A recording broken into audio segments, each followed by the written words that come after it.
Samir Abbasov da mətbuat konfransında bir çox məsələyə, mövzuya toxundu. Yaxşı olan məqamları da var, pis olan tərəfləri də var. Elə hamısını da danışacağıq. Yaxşı olan və hamımızın gördüyü məqam nədir? Yaxşı məsələyə toxunub. Deməli, nə deyir? Bilmirəm nə deyim, adımıza layiq bir şey etmirik. Adam bu çox vacib bir ifadədir. Bu çox gözəl. Bilmirəm nə deyim, adımıza, Neftçi adına layiq heç nə eləmirik və yaxud eləyə bilmirik. Daha sonra başladı epizodla bağlı həmkarlarımızdan biri hakimliklə bağlı sual verir Samir müəllimə. Hakimlikdən danışır, skaçok deyilən bir şey var da, ara kəsmə. Dərhal keçir başqa mövzuya. Siz də Neftçi haqqında orada, burada danışırsınız, tənqid eləyirsiniz, bizim bu durumumuzdan maksimum yararlanırsınız, Neftçinin bu halından istifadə eləyirsiniz, primlər qazanırsınız, kiməsə yaxşı görünmək üçün, kimsə yaxşı, belə deyək, sizin haqqınızda fikirlər formalaşsın deyə bu cür danışırsınız. Amma bu belə getməyəcək. Neftçi rəhbərliyi əlini stolun üstünə yumruq formasında hələ ki vurmur, amma elə bilməyin ki, biz görmürük bunları. Yəni, nə demək istəyir Samir müəllim? Bu, deyir, təhdid deyil. Təhdid deyilsə, sənin və yaxud klub rəhbərliyinin fikirləri nədir? Nədən ibarətdir? Əgər Neftçinin tənqidindən danışırıqsa, hamımızın Neftçiyə halı yanır, Neftçi pis vəziyyətdədir. Neftçini pis vəziyyətə qoyanlar utansınlar və həmin o şəxslərin qarşısında əlini yumruğa çırpanlar lazımdır ki, ay müəllim, ay adam, ay kişi, siz özünüzsüz bu komandanı bu vəziyyətə qoyanlar və onların özlərinə yumruğu stolun üstünə vurmaq lazımdır ki, hesabat tələbə eləmək lazımdır ki, Neftçini bu hala salmısınız, gəlin cavab verin. Bu qədər büdcə ilə, bu qədər pulla, bu qədər imkanla, şəraitlə komanda 2 il ardıcıl Avrokuboklardan kənarda qalır. Doğrudan da danışılası bir sözünüz yoxdur. Doğrudan da heç nə deyə bilmərsiniz indiki vəziyyətdə və əgər medianı, mətbuat işçilərini təhdid eləmək istəyirsinizsə, Azərbaycanda söz azadlığı deyilən bir şey var. Cənab Prezidentin qoyduğu, uzun illərdir qoyduğu bir dəyişilməz qanundur. Sizin əgər media nümayəndələrinə belə bir təhdid fikriniz varsa, Allah sizi qorusun. Yəni, bundan sonraki vəziyyətdə Allah sizi qorusun. Sizin halınız, sizin vəziyyətiniz necə olacaq Samir müəllim? O, həmin şəxslərə bax, dəmir yumruq həmin şəxslərə qoyulmalıdır, vurulmalıdır ki, hesabat tələb olunmalıdır ki, Neftçini bəstirin bu vəziyyətə saldınız. Bəstirin Neftçinin və Neftçinin azarkeşlərinin bu saflığından mı deyim, nə bilim, kluba olan hədsiz və təmənnasız sevgisindən mi deyim, maksimum yararlanasınız. Mən ümid edirəm ki, gələn konferansların birində Samir açıqlama verər, Samir Abbasov, və deyər ki, məni düzgün başa düşmədiniz. Mən bunu nəzərdə Necə düzgün başa düşmədiniz? Niyə görə? Hər şey sənin dedikləri və hamısını qoyaq bir tərəfə. Qardaşlar, bir şey də unutmayaq ki, bizim çempionata ancaq biz baxmırıq, başqa ölkələrdən də baxırlar. Yəni, bizim düşmən ölkələrimiz də baxır buna və mən istəməzdim sabah qonşu ölkələrin birisində çıxsın, hansı böyük bir məqalələr başlasın çıxmağa ki, Azərbaycan demokratiyadan danışır, amma Azərbaycanda məşqçi çıxıb hədələyir. Təhdid eləyir jurnalistləri. Yəni, yenə deyirəm, bəlkə oyun stresində deyib bunu, nəsə açıqlama gözləyirik. Hazırlanmış bir çıxışa bənzəyir. Nəyə görə? Hakimliklə bağlı sual verirlər Samir müəllimə. Mövzunu qoyur, keçir skaçok şəklində bu mövzuya. Şəxsən öz adımıza deyə bilərik, misal üçün də bu sezon boyu Neftçi yaxşı oynayan, bütün verilişlərimizə baxa bilərsiniz. Yaxşı oynayıb tərifləmişik, pis oynayıb tənqid eləmişik. Təhqir yox. Yenə bir şey demək istəyirəm. Mən o, adnadır onun, pres konferensiyanı baxdım, dəfələrlə baxdım. Yəni, qulaq astım. Neftçini tənqid eləməklə kim sözünə prim qazanır, mənlə. Samir, qardaşım, yəni Neftçi səbəb verir də buna da. Neftçi yaxşı oynasa, heç kim Neftçini tənqid eləməyəcək. O ki, gəldi o söhbətə. Yenə deyirəm, ümid edirəm ki, bu həyəcandandır. Yəni, pres konferansiyada yəni, açıq danışaq da Samir, Neftçi yaxşı oyun göstərsə, yaxşı oyun göstərsə. Kimin səndən işi var? Misal üçün, gəlib pres konferansiyada sənə deyəcəklər ki, qardaşım bax bu oyunçu yaxşı oynayırdı, bu oyunçu zəif idi, onun yerinə kimisə almaq eləyirsiniz. Ya da necə oldu belə mükəmməl komanda oyunu göstərdiniz? Məsəl üçün Qurban Qurbanova, Rəşada bu verilən suallar Neftçiyə də veriləcəkdi. Hal-hazırda Neftçi pis oyun sərgiləyir. Pis yaxşıdır. Yəni mən pis deyirəm. Adı nədir onun? Və verilən suallar da yəni o dərəcədədir ki, 2 il ərzində Neftçi yəni özü məcbur edib insanlara sual verməyə. Amma onlara demək ki,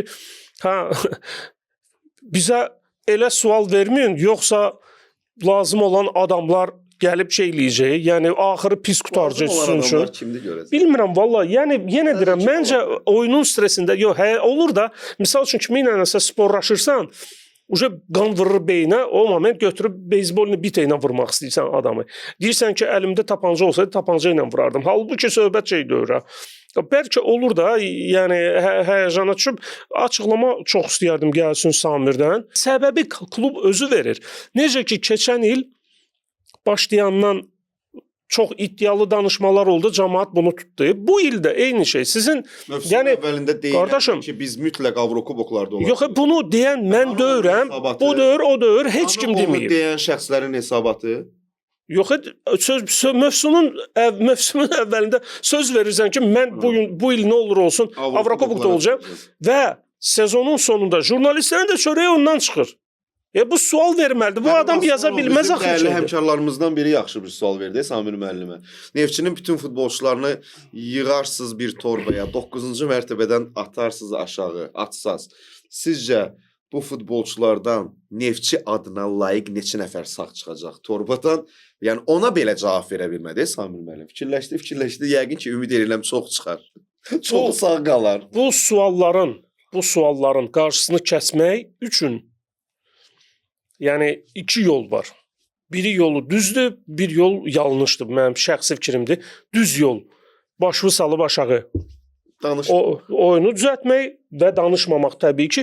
İkinci yol belə təhdidlərə yol vermək ki, hədələmək ki. Ruslan reaksiyası mənim maraqlıdır. Yəni şeydir. Sən dediyin o axırıncı kəlmə. Amma yenə deyirəm, mən fikirləşirəm ki, mən əminəm ki, bunu ya Samir Abbasov stressdə olub deyib, yəni həyəcan içində, ya da ona deyiblər ki, bunu de ki, əl çəksinlər bizdən. Yəni ki, komanda vurmalıydı, Kəpəzi də uda bilmədi, heç oldu. Təzədən yenə suallar verəcəyik Samir müəllimə, Samir müəllimi qızışdıracağıq və bu təzədən nəsə elə bir fikir irəli sürəcək ki, təzədən biz bunu yazacağıq və bu təzədən gündəm olacaq, təzədən hamı düşəcək Samir müəllimin üstünə. Yəni o onsuz da yazırlar. O komandaya gələndə də böyük yükün altına düşmüşdü və gətirdiyi futbolçular hər dəfə də dilə gətirir ki, komandanı mən yığmamışam. Amma gələndən sonra oyun baxımından da oradan da komandanın bir balaca dirçəlişi göz qabağındaydı. Onu görürdük. Yəni mən buna fikirlərinə və yaxud da nəsə dedi, nəsə neynədi, yəni o da məşqçidir, mən də məşqçiyəm. Yəni nəsə bir fikir bildirmək istəmirəm. Öz fikirlərimi saxlayacağam özümdə. Sadəcə olaraq rəhbərlik Samir müəllimə inansın və gələn il Allahın köməkliyi ilə o qoyduğu şərtlərlə istədiyi futbolçuları gətirsin və növbəti sezonda Samir Abbasov əgər gətirdiyi futbolçularla yığıldığı o orkestr, hansı ki ansamblı yığacaq, istədiyi futbolçuları hər mövqeyə. O futbolçuların nəticəni əgər verə bilməsə, ondan sonra hamı tökülürsün üstünə ki, desin ay Samir. Bundan indi sən hamısını sən elədin. Biz mövsüm boyu Samir gələndən biz bu sözü demirik. Biz demirik ki, rəhbərlik Samirə inansın, gələn il nəticə göstərər Samirə. Biz demirik ki, Samir müəllimlik burada bir şey yoxdur. Nə qədər demişik? Nə qədər demişik? Mən nə deyirəm ki? Söhbət ancaq bizdən getmir. Çox adam bunu deyir. Eyni zamanda da onun səsləndirdiyi fikirlərin bəhanə olduğunu da demişik. Vasili Berezutski mi komandanı yığıb? Qurban Berdiyev mi komandanı yığıb? Ha? Hansı biri yığıb komandanı? Azər Bağırov. Azər Bağırov mu komandanı yığıb? Ha? Söhbət ondan gedir ki, söhbət ondan gedir ki, yəni sən hansısa bir komandaya gedirsənsə, sənin orada əlində olan o futbolçulardan sən ustalıq səviyyəsi ola bilər, yuxarı olmaz. Qardaşım, buraxdığı qollarda fərdi qaydada buraxdığı səhvlərdə komanda opşi bərbad olsun və yaxud da nəsə olsun, o şey baxımından yəni bir şey yoxdur. Neftçiyə ayrılan büdcə ilə, pulla biz nə qədər danışmışıq ki, belə lazımsız, tör-töküntülər, keyfiyyətsiz legionerlər nə qədər gəlib gedəcək Neftçiyə? Nə qədər? Nə qədər? Halbuki Neftçi Hər- nəzərə hər- alsaq Nə ki, olacaq? Neftçi yəni nə Azərbaycan qədər bu futbolunun problemimizdir? flaqmanıdırsa Neftçi, mən çox istəyərdim ki, orada daha çox Azərbaycanlı futbolçular oynasın. Bir şeydə açıqlama vermək istəyirəm. Çox vacib bir məsələyə, əziz dostlar. Yəni kim ki əvvəldən baxmayıb bizim efirə, Xırdalan alkoqolsuzdur, 0-0.